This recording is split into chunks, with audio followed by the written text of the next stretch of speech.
it's very easy for folks to say, oh, we want 2-bedroom, we want 3-bedroom, we want family units. And I think we all do, but there is a cost for that. I think when it came to affordability for a long time in Toronto, you had a number. And so to keep it in that price bracket, as construction costs and labor costs and taxes went up and up and up, builders just started to decrease the square footage of the unit. So in the same way with Toronto and Olivia Chow's taxes, you were paying more, but you're getting less. And like, that's kind of what Toronto's market really reflects, is super tall towers and single detached houses in neighborhoods that have remained untouched for 50 years.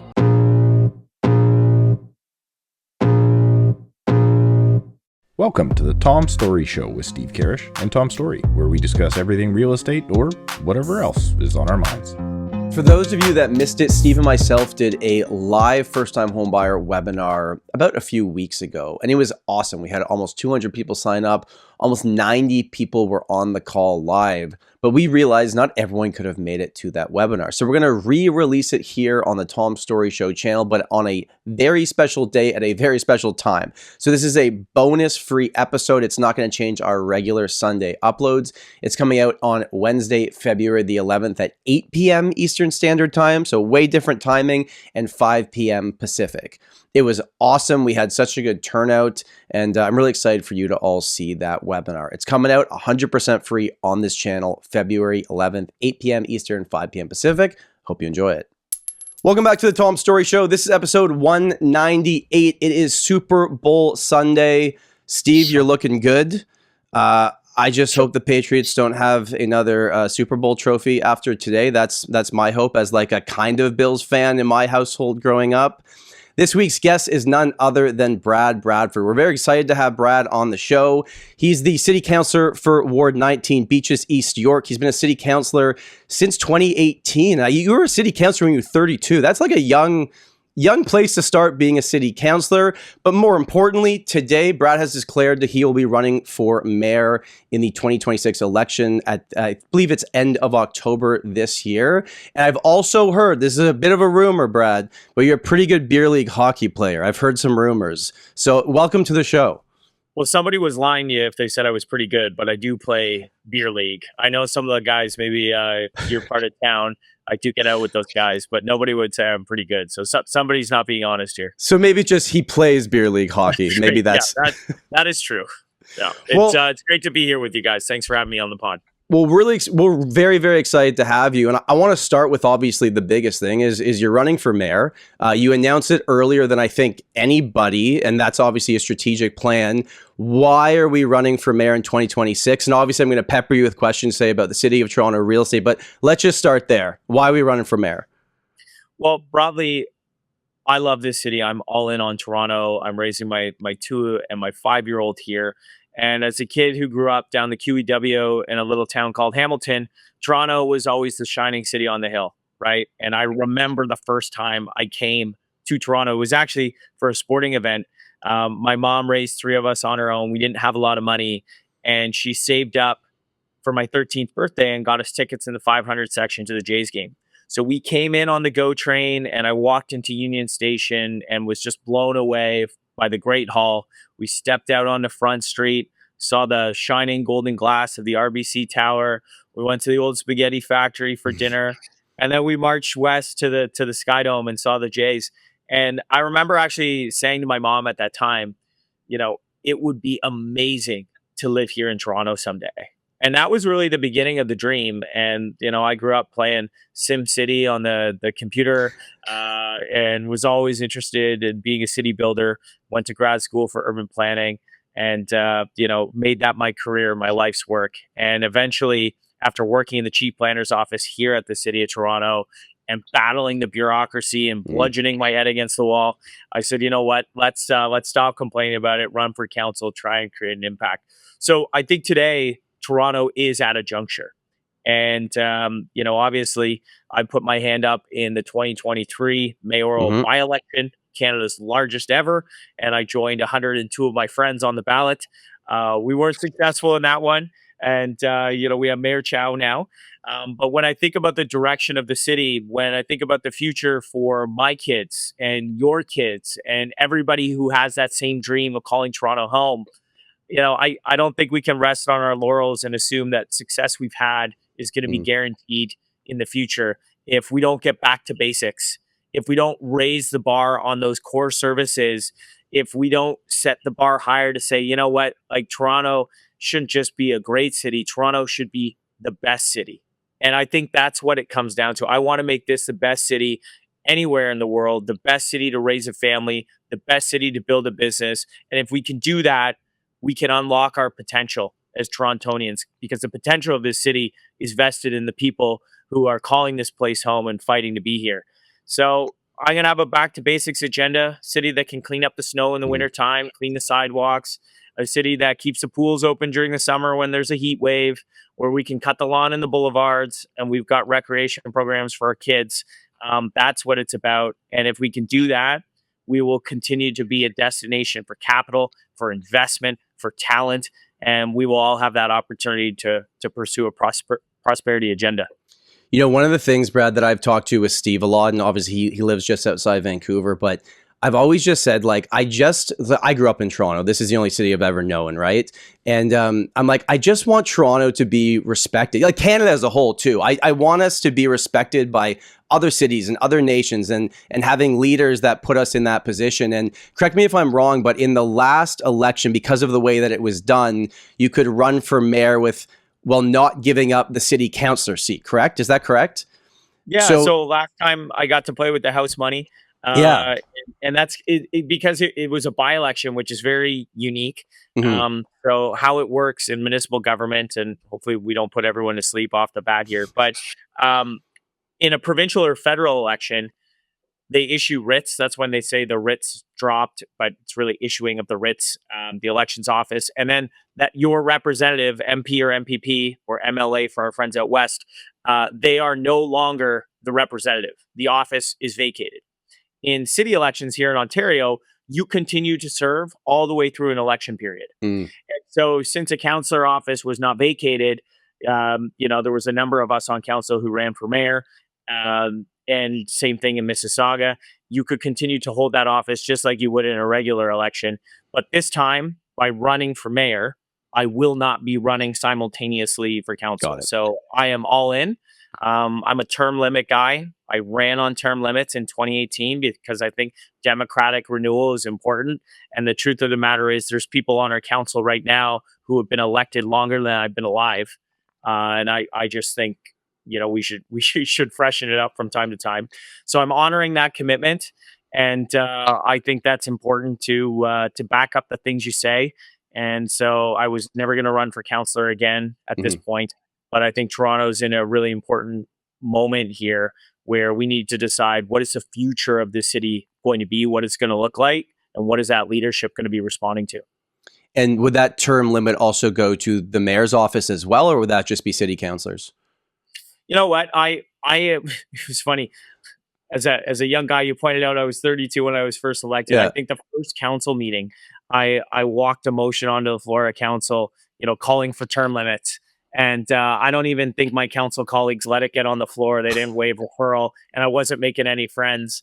And I was just sort of like, why wouldn't you support this? Why? Tough first impression, eh? Yeah, and so I've learned a lot in this building. I'm a better, more effective counselor today than I was when I started, like any job. But I think there's a limit to that, right? If you're a mechanic, you work on more cars, you get more reps, you get better, more effective. Same thing as a teacher or a doctor or anything, but to a point. And when you don't have that passion, that desire to get up and solve problems and make life better for people, when your calculation is more about self-preservation as a politician and, how many votes are on each side of an issue for me, when that starts to become the calculation, then I think it's time to hang them up. And Toronto, in my view, right now doesn't need more of the same. We've had like a decade of decline, a decade of drift. We've had elected officials that try to be the most popular person every time they walk into a room. And the consequence of that is you've got this mediocrity that's gripped the city. There's this resignation towards mediocrity because you've had elected officials who try and be all things to all people all the time. And when you stand for everything, you actually stand for nothing. So my promise is it's a new generation. It's a new chapter for this city. and someone who's not going to be afraid to do the difficult but necessary things to move the city into the future. So let me ask you that self-preservation. Let's talk about the 2026 city budget. You would know that better than anybody else, and I think a lot of people read news headlines, but they don't dig deep into it. So our property tax, actually perfect timing. I'm gonna show you this here. This came in my mail this morning. My revenue Toronto. Very excited to receive. A very lucky guy, right? So property taxes, I don't know if it's gone through. It's just proposed at this point still 2.2%. We're real estate, so we'll get into the land transfer stuff today. Don't worry about it. But break down this. You're calling this an election budget, going back to self-preservation, as I believe our current mayor is saying, oh, taxes are only going up this much, but then money has to come from somewhere. So explain to me and everybody else, where's that money coming from? Yeah, and I've been pointing out that Mayor Chow is effectively mortgaging Toronto's future to pay for her re-election in the fall. And while I appreciate a 2.2% tax increase, roughly the rate of inflation, that's what we ought to be targeting. Like, I'm there. I get it. But at the same time, this is one of the most financially irresponsible budgets I've ever seen in this building ever, because she has raised our operating costs so significantly over the past 2 years. The math doesn't math. You can't land a 2.2% inflationary budget when you've increased spending by $3 billion over the past 2.5 years. It doesn't work, right? So she has signed some of the most expensive collective bargaining agreements in the city's history, literally the most expensive. She has expanded the scope of government in terms of programming prolifically, and she's trying to land a 2.2% inflationary tax increase. So how does she do that? She does that by a raid on the reserve accounts. And for listeners, think of that as like your savings account, your RRSP. It's the rainy day fund. And so she is cashing in every reserve account that the city has to the tune of $500 million to land an inflationary tax increase. And for perspective, the $512 million rate on the reserves is equivalent to a 10.5% tax increase. So like, that's actually what we're paying. And we're not going to pay it this year during the election. Yeah. But you better believe if she's reelected, you're going to pay it next year and for all the years going forward. And so that's why I know I'm in the weeds and it's podcast long form, so we can do it. But that's why I would suggest to people, this is one of the most financially irresponsible budgets I've ever seen. Because if you're going to increase spending like Mayor Chow has, that's a choice. But you need to match that with a sustainable revenue source. And she hasn't done that. This is a one-time draw on our savings account. Again, rating the RRSP to go pay for your groceries. That's what she's doing this year, and it's nuts. So Torontonians should be upset about it. If she's reelected, they'll be paying for it in the future. And for context of those listening, her first year in office, she leveled the largest tax increase in the city's history, 9.5%. The second largest in the city's history was 7% with John Tory. And then the third largest was 6.9% with Olivia Chow. So Torontonians have been taxed to death over the past number of years. And, she's really just kicking that financial burden down the road for 12 years so that, she has a better prospect of re-election in the fall. Well, because coming out and saying taxes are going up 10%, that immediately pisses off a ton of people, saying they're only 2.5%, and nobody actually looks into it or knows this. And I don't know exactly, you know this maybe better than me, but like the voter turnout and people that actually pay attention and care. And like, I hope it's going to be more than ever. The last election kind of like happened very quickly and everything, but you hope people are actually going to get past the headline and understand that this happened so that this didn't have to happen, because that 10% tax increase would have just pissed everybody off. And then she would have lost a lot of points and not got reelected. Or, potentially that's the mindset, right? Is that kind of, I don't want to put words in your mouth, but that's kind of what's happening. No, it's a bit disingenuous, right? Yeah, disingenuous at best, dishonest at worst.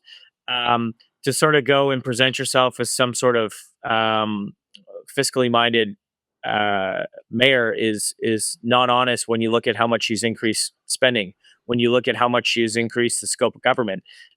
This has not been an administration that has been financially responsible. It's the exact opposite. But if you want to do that, if you want to increase spending, you have to have it tied and coupled to a sustainable financial revenue source. And that's just not what a reserve account is. That's an emergency fund. So, for example, a good use of the reserve account would be right now we got a lot of snow in the city. Maybe our snow removal costs are going to be higher than we forecasted because we've had a record breaking snow. So Right. you would use the reserve account to cover up that shortfall. Maybe it would be an additional $12 million or $20 million draw, something like that. That's exactly what a reserve account is for. Or last year in the budget, I proposed to provide some relief to our industrial property tax class to make Toronto more competitive in light of the tariffs that were being thrust upon us by the Trump administration, particularly aluminum and steel sector manufacturing here in the city. So again, that was a one-time draw on a tax stabilization reserve account. I think it was like 30 million bucks or something, to keep those businesses here in Toronto, to keep manufacturing here in Toronto. That was an emergency, like tariff threat, the administration of the South. That's not something that happens year over year. But she has increased spending so prolifically to draw $500 million and literally like clear out the reserve account just to land an election budget number it's outrageous. This episode of the Tom Storey Show is brought to you by Realty Ninja. Real estate agents, your clients should be proud of your website if you're going to feature their home on it. It's not 2005 and it's time to up your game. You need to have a website that is mobile friendly, that has SEO optimization, that people really want to actually go to and learn more about you. And that's where Realty Ninja comes in. They've built websites for thousands of real estate agents in Canada. We know a ton of people that have listened to the show have created their websites with Realty Ninja and they love it. And the best part, viewers and listeners of this show get 20% off your first year. So go to realtyninja.com/Tom to learn more. That's realtyninja.com/Tom. And oh, guess what? You don't pay until you launch your website. Go check them out because they're awesome. And now back to the podcast. And then looking forward, so let's fast forward to end of October. You find out you're the new mayor of Toronto. You would be inheriting this election budget, essentially, right? Where do you go from there? Because now it's kind of sitting in front of you, and how do you then get the ship back on track?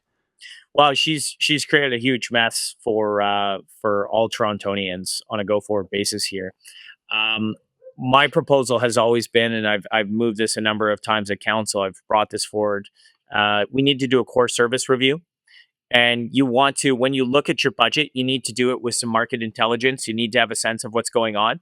So core service review is really to go through line by line, all the different divisions, all the different programs, and understand what are we required to do by the province. So municipalities are creatures of the province. There are things that we are legislatively required to deliver. We are required to run 911. We are required to have emergency services. We are required to operate a long-term care home. We operate 11, but we're required to do 1. Then there's another bucket of things that we're not required to do, but we would like to continue doing. Things that have value here in the city, windrow clearing in different parts of the city. People like that service. Leaf collection in some parts of the city. People like that service. So we're not provincially required, but that's a thing that we like to do and invest in. And then the third bucket is stuff that I draw the analogy of like stuff that accumulates up in the attic over the years. Things that kind of get tossed up there, you forget about, but are still there. These would be the nice to haves. These would be the things that at some point in time, somebody thought it was a good idea, but might not necessarily be relevant in today's context. So we have to go through this core service review exercise. The last time that was done was 2012. So what 15 years ago? 15 years ago was the last time we undertook this exercise, and I think that's something that should be done on a relatively regular basis. Think about how much the city has changed over the past decade. Think about even just the pandemic, when government staffing and spending went through the roof. Like, we haven't walked any of that back. It just continues. And the other thing I would do, Tom, is stand up zero-based budgeting. And that's a pretty standard practice in a lot of businesses, certainly not something City of Toronto has ever done. But it's the idea that you go and you look at your budget and you start your budget from zero. And you add all the different things that you need to have to operate. And then you go to the budget committee and you make a request for those things. The current approach is to just take whatever the number was last year and add 5%. Got it. And that's how we do it. And you know, that's why the spending goes through the roof. That's why, you know, there's lots of savings that are never actually materially found. And I wouldn't say core service review every single year with all 44 different divisions. You probably do it on a rolling basis, maybe 4 or 5 year rolling basis or something like that. Have a few divisions each year come forward with a zero base. But that's the type of fiscal discipline that we need to stand up, and certainly is going to be needed more than ever after Mayor Chow's pre-election budget here. I want to get Steve involved in the conversation, but I got one more very specific real estate question to get to first. So is it slightly concerning based on how much of the city's budget relies on general real estate revenue? That we've found out more recently, Brad, real estate markets go through cycles. It's not always booming, and things can change, and interest rates and immigration and demand and speculation and all these things come into play. And I'm not going to ask you about property taxes. I get how cities work. Like most cities get their money, like 33% of the budget is probably from property taxes. But then we've got two other fairly big ones. You've got your land transfer tax, which I looked at the projections from last year's budget. You guys were nowhere close because our sales volume was nowhere close to where people maybe thought it was going to be. We could talk about vacant home tax. I'm not sure how much of a dent that really makes. Maybe you'd have those numbers better than me. Is it concerning that, and then development fees, don't want to forget about that one, which don't exist. I mean, you're getting them from the past stuff, but moving forward, nothing's being built. We're not going to get any development fees. Is it concerning that so much is relied upon by one industry that can go through cycles and it's not always just going to keep going up? Of course. And this administration and the previous administration under Mayor Tory really just saw real estate and development as the golden goose, and you know, went to that well all the time until it was dry. You know, and the impact of that is we have rocketed housing prices in the city because 30% of the cost of a unit of housing here in Toronto is red tape, taxes, and fees. And so it's, you know, to give listeners some context, in 2022, our municipal land transfer tax, and we double dip on that in Toronto. We're the only jurisdiction in the province that whacks you with a double municipal land transfer tax. So you pay provincial, and then you get the premium. You're lucky enough to pay the municipal as well. At a time when you've never had less money, as you work to put 20% down, and every single dollar that you have is on the line to make that down payment, then we whack you with like 12 to 13 years of property tax upfront. Thank you, David Miller, and every administration since that has kept it there. But the number that was collected in 2022 was roughly $940 million. So nearly $1 billion. And this is where we jammed ourselves. The city had been using that for operating. It was never really supposed to be operating. It was capital, right? And everybody can understand the difference. Like, that's the problem when you rely on these, you know, real estate taxes is markets, as you pointed out, fluctuate. There are cycles. And so if you're relying on that to pay your operating expenses, that's how you find yourself in a real jam when those numbers come down. So 940 million, give or take, in 2022. This year at the halfway mark, we were at 55 million. And I think their projection for the end of the year is like maybe 100 million, maybe. So, you know, something that was almost $1 billion is 1/10 of that. And that creates a real problem, especially because we were trying to balance the books on that. You know, vacant home tax, that was all political spin.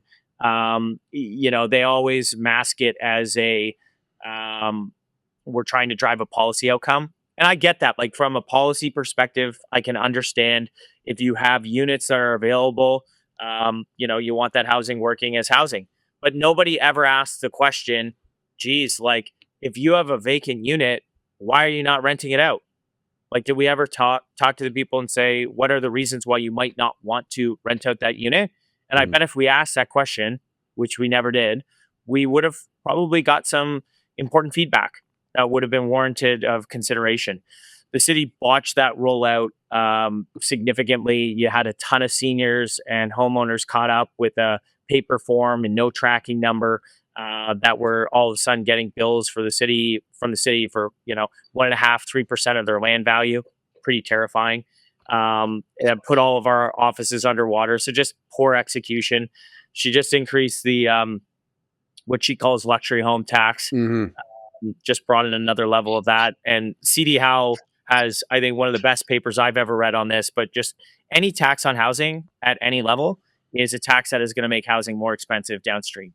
And which seems so obvious, but if you go and you target the $3 million homes, that's obviously going to put pressure on the homes that are trading at 2.8. That's going to put pressure on the people that are trying to move from a home in the $1 million mark up into the $2 million bracket. Like, the cascading impact of this on affordability is significant. And that's why when we have administrations that are more wedded to ideology rather than to pragmatic policy making, you start to have these policies that have counterintuitive outcomes to what people say they want. Because that talking about the land transfer tax, so totally agree with everything you just said there. I know one of the things when Olivia Chow said that she wanted to increase the luxury tax over $3 million, it's a sliding percentage, which, by the way, is the second increase. It's already happened. You had come out and said, okay, all right, but maybe let's help some first-time home buyers by making the credit bigger. So just so that people know, like, because when I do calculations, Brad, with buyers, with our buyer consultation, first-time home buyers, every single one of them was like, well, I'm a first-time home buyer, so I won't really have to pay land transfer tax. I'm like, hold on, let's run the numbers. The maximum rebate you get, it's not a rebate, it just comes off the top, is 8,475. That number will always be ingrained in my head because it's literally always the same. I think it basically, like, you get to that number if you spend over $400,000. That's a bachelor condo in Toronto. This came in, I don't know about I guess the Toronto tax came in 2008. I don't know the last time the first time home buyers was changed. Maybe you could let me know on that. But don't we think, okay, so never. That's the point. So 20 or 18 years, I thought it was 06, maybe it was 08. But since this thing came in, the number's been the same. It's never been changed. And those are the motions that I bring forward to council. I'm like, we need to adjust that to the equivalent of 2025. I brought it 2024, 2025, 2026 numbers because, real estate market has moved on since 2006. And so when you ask, like, I'm not sure when the last time it was touched. Well, it was touched only when it was brought in. And that is obviously a disproportionate impact on younger folks, on new Canadians, on people who are fighting to be here in Toronto, and you're making it more difficult to be here at a time when, it's never been more challenging and unaffordable for people. To me, it's just like, you get told in life, and whether this is right or wrong is everyone's own opinion, is like, you save up and home ownership is a proud moment in your life and you do everything possible and maybe even get your 20% down and then you buy a property. It's like, congratulations, you've succeeded, now pay us more tax. Buying a home is a big deal, so don't let your home inspection cause you more stress. For over 45 years, Karrasch Dunlop has helped buyers across Canada understand the homes that they are buying with detailed, calm, clear, client-first inspections. Karrasch Dunlop inspectors don't just point out problems, they explain what really matters in a way that will protect you in your home purchase. If you want confidence in your home inspection, top agents and home buyers trust Karrasch Dunlop. So to check out where they service and to book your inspection, go to karrachandunlop.com right now. It's just a wild concept, right? When you really I get it. I get how cities work. I get they need revenue. It's a tough one though. Well, and again, just the propensity for elected officials and politicians to always put it on the back of real estate. And, we'll get read in on the situation on the West Coast, but development charges here in Toronto have gone up 1,200% over the past 15 years.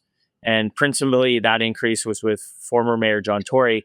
But when you think about the market, when you think about other consumer goods, you show me anything else that has had a 1,200% increase over the past 15 years. It doesn't exist. Right. And so the biggest ticket item that you're ever going to purchase, which is your home or your apartment or your condo, to sort of weather that type of increase in taxation is just nuts. And, the market was able to bear it for a while until it wasn't. And we broke it. And now there are only a handful single digit projects that are breaking ground last year, this year. And, you've got Mayor Chow out there taking a victory lap because something like 68% of all new housing starts in Toronto were her public builder model. And to me, that's just like, that shows us the failure. That's concerning.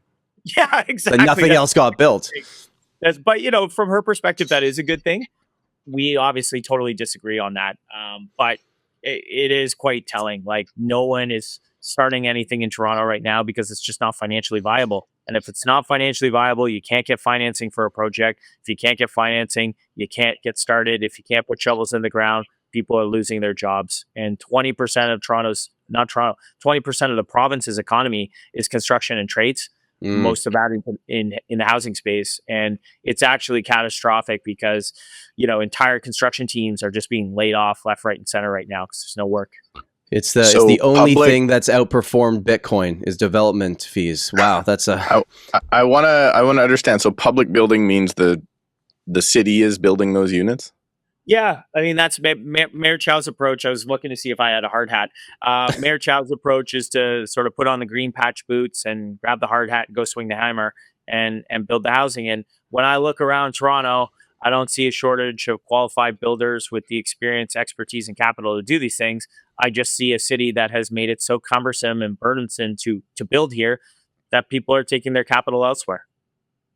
And it's really easy, I guess, to then if you have stalled development in the private space, then your percentage of public builds look really, really good in the future if you're literally the only one building.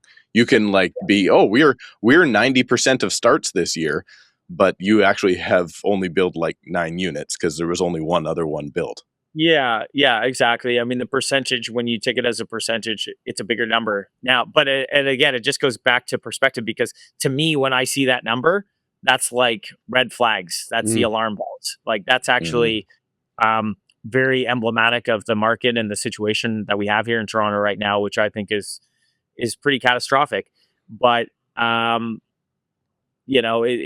just think most people understand that government doesn't do anything faster or for less money than the private sector. So if we do manage to yield any affordable housing, it will be the most expensive affordable housing in the country's history. Yeah, and for all the audio listeners, there was quotations on the word affordable there. So we'll make sure no one's missing on that. So I believe Vaughan was one of the first places. Then Mississauga chatted about it, of potentially bringing down the development fees so people can get shovels in the ground. Is there any chatter in Toronto that's a thing that could need to happen? Because, we do a lot of, Brad, we're very active in downtown Toronto condos. We sell a ton of them. And I know what the resale prices are going for. I know what they're trying to sell these new ones at. It's going to take 5 years, honestly, for anything to get built based on where things are at. And they had a crazy peak and a run up for a long time. One of the ways you could make the math, as you mentioned previously, is, well, take away those fees for a short period of time so they could actually sell these things. Is that a real thing that could happen? Well, I actually proposed that at council, and Mayor Chow and her allies voted against it, so it wasn't successful. But it's a commitment I've made, if I'm successful running for mayor, is to reduce the cost of housing, to make housing more affordable, by reducing that 30% component that is taxes and fees. So my proposal is to, following in the leadership, we should say, of Mayor Del Duca and Vaughan, reduce development charges by 25%.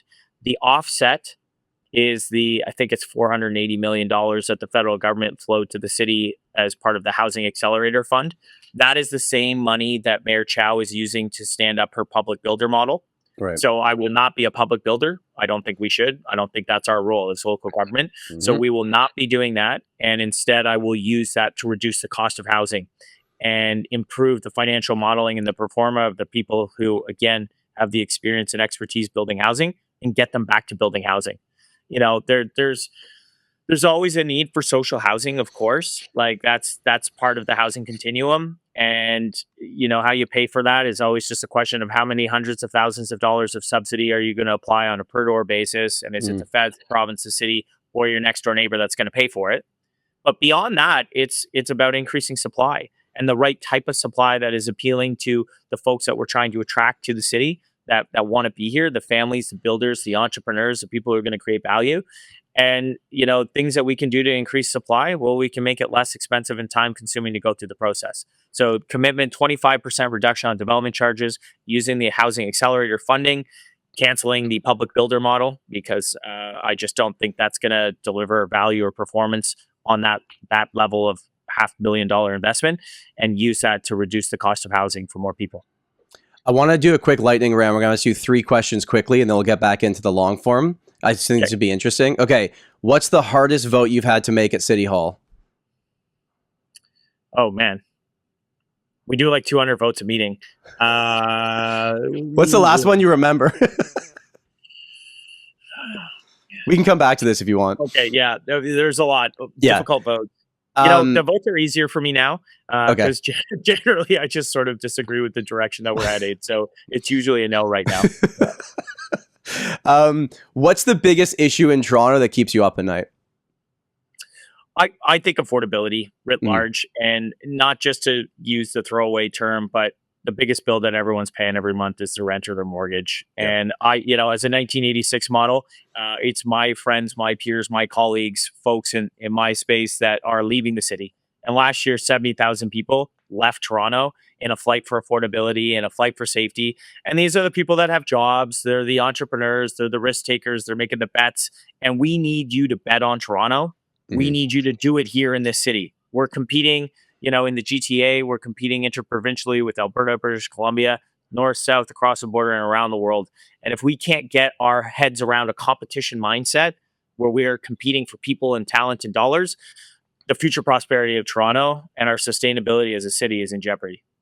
And what do you wish that citizens of Toronto better understood about how the city actually works from your vantage point? Well, we touch a lot of things. And when folks talk about politics, like intuitively, you think of the Hill, you think of Ottawa, then maybe you think of Queen's Park or Victoria, Vancouver Island out there. You think of the province, but local government, and this was always my interest as an urban planner, people might not know what that is. They might not know what their councillor is, but they have an opinion on traffic or housing affordability or garbage bins that are overflowing or campgrounds that used to be public parks. They have views on all of these things. And this is the level of government where you can actually drive impact and make a difference in your community. The issues are real. So don't sleepwalk into this next election. It's a fight for the future of Toronto. And if you're in on Toronto, then you need to be in on this vote on October 26th because it's really going to matter. Let's go back to density. That's everybody's favorite term here in the city of Toronto. I'm sure something that comes up a lot in your day-to-day. There's this balance, okay, between we've got our high-rises downtown, but now everyone said that we built the wrong type of product because we just basically sold to investors, right? But it did bring rental supply. So there's an argument on each side of that. Yeah. Then you've got these condo buildings that are being built in what was typically always single-family neighborhoods, the neighborhoods in which you are the councillor of. And you get pushback on height restrictions, on where people are going to park, on ravine. We can go into that if you want to today. I know there's that project going on. Where do we find that middle ground between we know for a fact we need to build housing, but there's no single family lots that we can just build more homes. We're restricted. So we got to go up. But on these main streets like Queen Street East, you've got the amount that is set in stone and then the amount the developer asks for. And we know, so let's just pretend we build the type of units that people actually want and we're selling to end users, and they're 2 and 3 bedrooms or starter condos that are not a 400 square foot one bed. They're a 650 square foot, livable space for a first time home buyer. That balance between that actually does help create some level of affordability. And I like the fact it helps people get into neighborhoods way below the average price for what a home would cost in that neighborhood. So you get access to everything. But then, these are the people that you're working for every single day that are saying, Brad, traffic's already so bad. We don't want them to park on our street. We get people want to live somewhere, but does it have to be here? I'm asking you a very difficult question that is way too long. But where do we find the middle ground here? We know we need more housing, at least the type of housing that people want. Yeah, and I think that's right. And it's very easy for folks to say, oh, we want 2-bedroom, we want 3-bedroom, we want family units. Me too. And I think we all do.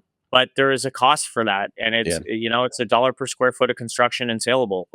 So a 3-bedroom unit is more expensive just on a per square foot basis, the construction cost of that. So that's a challenge. I think when it came to affordability for a long time in Toronto, you had a number, whether that was $400,000 or $500,000 or whatever, and that was your first time home buyer. And so to keep it in that price bracket, as construction costs and labor costs and taxes went up and up and up, builders just started to decrease the square footage of the unit so that they could continue to hit that price point, because people knew they could get financing for that. But what you got on the other side of it was less. So in the same way with Toronto and Olivia Chow's taxes, you were paying more, but you're getting less. And that's what you saw in the condo market there for a long time. So we want more practical floor spaces and layouts and bigger size units, but we all just have to be clear-eyed and sober that there is a cost to build more space, right? And so that's a difficult one. And I think the long-term solution on that is increasing supply. You know, for a long time in Toronto, the only places that you could do any types of density were in the centers and the avenues. That was the grand bargain post 2003 consolidated official plan. Said keep density and growth out of the neighborhoods and just avenues and the centers. Right. Well, we made it so impossible to build a mid-rise building, you know, with all the different studies and setbacks and angular plane and wedding cake vernacular and all this stuff, that it turns out it took just as long and just as much money to build a 6-story building as like a 60-story building in terms of soft costs. So people just built 60-story buildings. And like, that's kind of what Toronto's market really reflects, is super tall towers and single detached houses in neighborhoods that have remained untouched for, 50 years. What we're trying to do, and when I was the chair of planning and housing, what I was trying to do was create a pathway for more of that gentle density, the multiplex, the walk-ups in neighborhoods that still were very much reflective of some of the stuff that, in the annex or the beaches or parts of Etobicoke was built like 100 years ago, but had been made illegal, since amalgamation here in Toronto. Opening up some of that stuff, introducing a different type of product, whether they are condominiums at a neighborhood scale or neighborhood apartments, that I think is the way forward. But it's always fraught, because change is what leadership is all about, and change is difficult. And so I think I think the more ways that we can introduce some of that neighborhood oriented supply, that will ease pressure, and you can get the type of units that people actually want to live in different parts of the city that are really appealing, particularly for families. The one thing I want to mention is just those bigger units. If you asked a developer 3 or 4 years ago and you asked them, which is the hardest selling unit that you have in your building, they would all put up their hand and be like, oh, 3 bedrooms, large 2 bedrooms. They would sit there till the very end, and all the small stuff sold out. I recognize it was being sold to investors. Like, I get it. But then you ask how many people that want those units would like to buy it and wait 5 to 7 years to get it. Like, that's just so much in my life change. Like, you have young kids. I have a 4-year-old and a 1.5-year-old. Like, if you had asked me before I had kids to now, my life's completely different. And totally. It's tough. And the replacement cost, as you mentioned, like there's a price per square foot to this. And currently, as it stands, you can buy most homes, maybe because the land is a little bit different, but for condos, you're buying most condos in Toronto resale under replacement cost as it stands today. You take out those development fees, and maybe other things change, that could change over time. But it's just like, it's so expensive to build these things that we're in this weird model where they can't even build until they sell 70% out because they can't get financing. I don't know if I'm being helpful with any of this, but just it's a tough one. Yeah, Steve, jump in. I want to be helpful with this because I haven't had somebody in your position that I can talk to about this type of thing, because I think you're applying for captain of the Titanic right now, personally. It's inspiring. And well, I mean, the thing is, you're not going to turn the ship around, but maybe we can gently nudge it in the right direction. You know what I mean? Sure. And still get to our destination. So when it comes to the two things that you brought up, which is both the property transfer tax, the luxury tax, I guess you would call it, and then the first-time buyer exemption.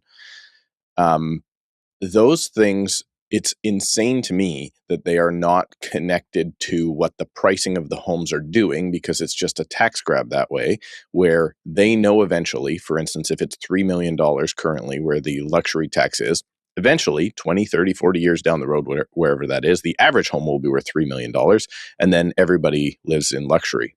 So the fact, one small thing that I think could maybe be proposed at some point is that should be a floating number.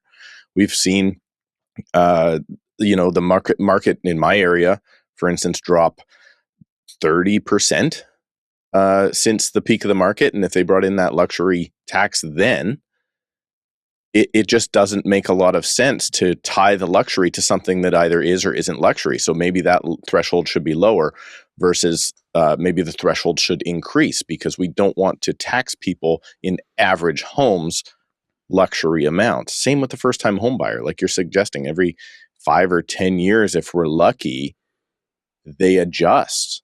And it should be adjusted every year, because we have good real estate boards that do allow for good statistics on what that first-time buyer product really is. So why not adjust that continuously? So that's maybe one thing that you can, look into, where it's like, sure, let's bring in these taxes, but let's make sure we're actually taxing luxury, or let's make sure we're giving relief to first-time buyers, as opposed to setting it back in 1982 like they did here in BC when, Bill Vander Zalm was around, and they brought it in because the luxury tax came in at $200,000 and it's still there, which is absolutely insanity. The other suggestion that I think that I'm trying to figure out if somebody can look into this. So you've got a planning background, so that's great. Maybe you're the guy to talk to. With the development fees, if the city would just do one thing, which is not collect them when the permits are there or issued, and collect them upon issuing the occupancy permit, then the developer could save 10% on construction, because they wouldn't have to finance development fees. If you're living in Toronto and thinking about buying or selling real estate, I'm going to save you a ton of time. Just call Tom. Tom Storey of the Storey team at LePage Signature isn't just someone I work with here on this podcast. He's a full-time, high-producing real estate agent who lives and breathes Toronto real estate every day. When it comes to Toronto condos, and particularly downtown, nobody knows better than Tom and his team. But they also help clients across the entire city in any residential real estate. So if you want someone who knows the market, the numbers, and how to guide you through your purchase or sale, just call Tom. You can book a call with him using the link in the description below. And now let's get back to the podcast. It's not the fact that it's $120,000 a door, or if you're doing 400 units, that's $50 million to the city. That's actually not the worst part. The part now is you have to finance that $50 million for 4, 5, 6 years and pay 10% on it for a construction loan, or whatever construction loans are. Not that I know what those percentages are right now. But the fact is that if you just collected that money later, it would not only relieve pressure from the developer at no cost to the city other than money now, but it would actually incentivize the city to make sure the occupancy permits get issued, which is another whole issue, actually getting occupancy permits. Like here in my city, you'll have a property occupied without a final occupancy permit. And that to me is also... It exists here in all of our condos. Is that a thing there too? So those are my two suggestions to you. Please take notes. I don't know if they'll help, and they're probably stupid ideas. But if they could be implemented, those are like two small things where maybe we can get 1 degree of the Titanic just to turn just a little bit one way and hopefully avoid the iceberg. Well, I literally did make note of that. I think the province is actually doing something on the DCs with respect to when those would be collected, built versus building permit versus occupancy, and the floating thresholds. That's an interesting idea. Again, I'm going to be looking to have less taxing on housing in general. But your illustration, British Columbia, $200,000 luxury tax, that is wild. I never heard that. I'm obviously not out in BC, but that kind of illustrates the nuttiness of the whole stapling. Before you quote me on that, it does. The language is slightly different. So if you say the luxury tax is 200,000, people will tell you you're crazy. But there is language behind it. We also we have luxury taxes as well at 2 million, 3 million, and 5 million. By the way, so I'm sure there are extra taxes on top of those. In BC. Yeah, good. Yeah. Awesome, good feedback. I know every topic today are things you're used to talking about and nothing super easy, but I want to wrap it up. You had proposed that encampments within 200 meters of schools, playgrounds, and daycares to be removed within 48 hours. Makes sense. I don't think that went through. How is it standing right now in terms of how those are being dealt with? And I recognize that is a very difficult issue. And it's not just that they're homeless. There's obviously other things going on in their lives that get them to that situation. But what's going on, especially the ones near daycare schools and playgrounds? Yeah. So, like a lot of things, I will bring forward what I view as practical common sense ideas. Mayor Chow will vote against it. But then to sort of provide some cover, she'll offer like a sort of watered down or tapered version of whatever the proposal is. I've seen this on a ton of different files. The latest one was my encampment proposal: no encampments within 200 meters of a daycare, playground, or school, and they had to be removed within 48 hours. They voted against that, but they scoped it down to 50 meters. And, that's a lot fewer encampments, but it was a start. And I think if we can move in that direction, that's a positive. They have cleared a bunch of those encampments that were really problematic, and it's something that we have to stay on top of. And I actually don't think it's a compassionate response from the city to allow encampments to proliferate. For the people who are in an encampment, that is not a good situation. That is a policy failure. That is a failure of government at all levels when you are in an encampment, when you are living in a park. It's also a failure for, residents and families and seniors that want to enjoy parks in the city. And in a place like Toronto, where half of our population are in apartments and condos, they're not chilling in the backyard because they don't have one. So they go to one of our 1,500 parks in the city, many of which are beautiful and really convenient in the neighborhood. But you can't go there if it's become a campground. You can't go there if, people on the bench are smoking crack and there's needles and sex trafficking. And this is not hyperbole. This is just what happens there all the time. Yeah. So in a city that sort of feels like over the past 10 years, there's this resignation to mediocrity. There's a tendency to sort of shrug and see that's antisocial behavior and just say, well, that's Toronto. Like, I'm the guy who's standing up and saying, no, that's not good enough. And it's not good enough outcome for the people who are living in a tent in a park. That's not good for them. And it's also not good for everybody else. So I think, to your point, Tom, like a lot of people heard that and said, oh yeah, 1 + 1 = 2. That makes sense. The mental gymnastics that my colleagues went through to try and shut that down was interesting. But again, that's the type of practical proposals I'll be bringing forward if we're successful this year. And, at the end of the day, the solution here is supportive housing. And I built it in my community in East York. It was, you asked about difficult things I've done. That was probably the most contentious, difficult thing I've ever done. I got death threats on my phone. I went door to door and talked to everyone that lived right next to the site, got my head ripped off. And that's the job, right? Again, leadership and change is hard. But I also didn't just take a status quo staff response off the shelf design to the supportive housing. I went and visited other sites. And by the way, I didn't tell management that I was coming. I went in sort of incognito and talked to the frontline workers and said, what's working in the building and what's not? What would you change on the next one? And I made a list and I implemented those things on the site at Trenton and Cedarvale in East York. And you know what? The most important feedback I got on that was this past summer. It's been open for 3 years. And one of my biggest critics came up to me in the park and said, you know what, Brad, I wanted to talk to you about this. I know we've had our battles on this over the years, but I got to say, you did a pretty good job with this. And again, he's not a fan, but he was like, I thought we were going to have, 3 cop cars showing up a day. It's maybe 3 a month. Mm-hmm. And that's sort of like where you want to get. Like there is an impact with this stuff. There is an impact.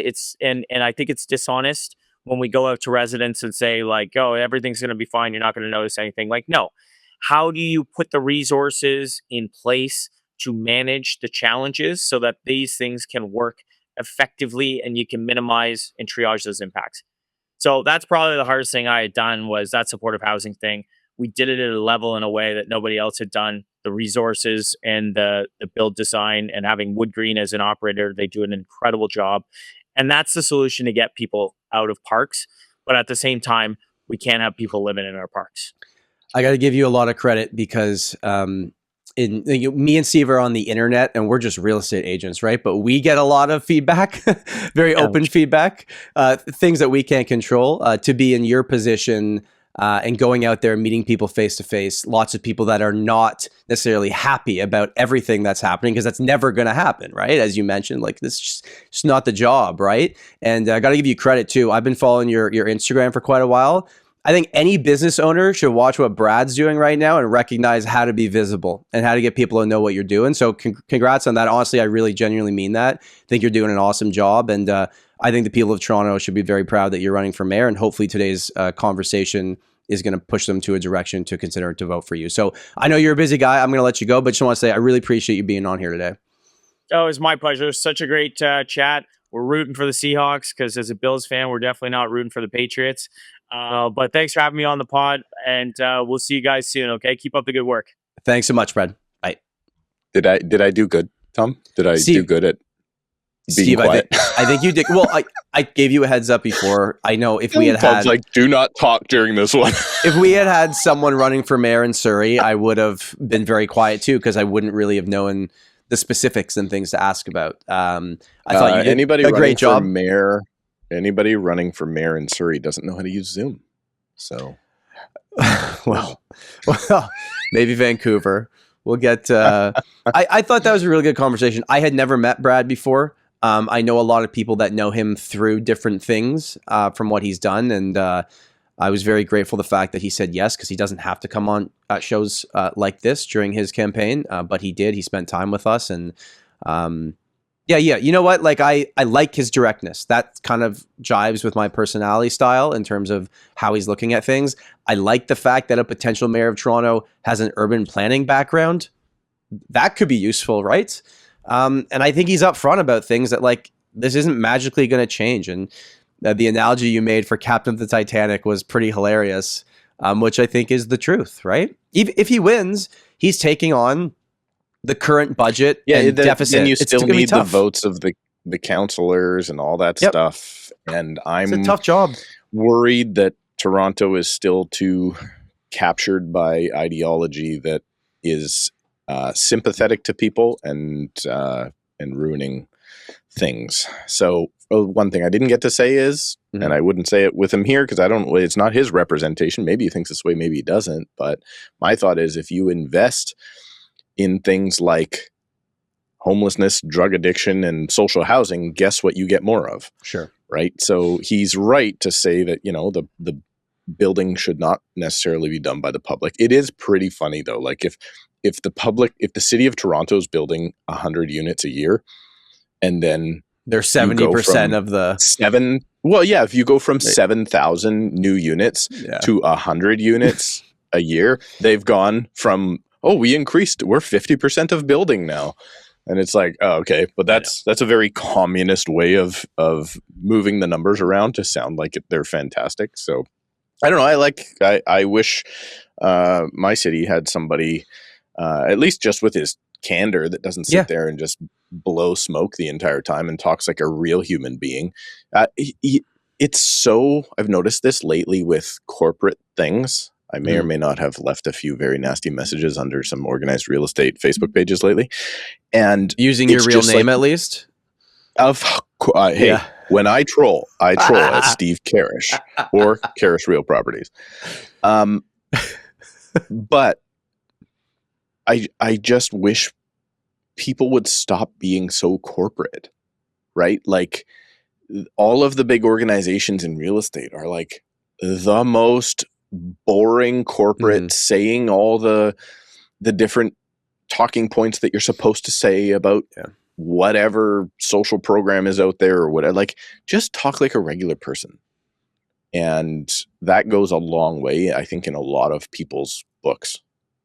And so maybe that'll be good for him. Or maybe all the old geezers won't vote for him, and then we'll see what happens. I don't know. I've chatted with people that, live in his zone, and everyone really has nice things to say. So obviously he works hard and he cares, and taking that But the young folks need to get out and vote, because they're the ones that are taking on the brunt of it all.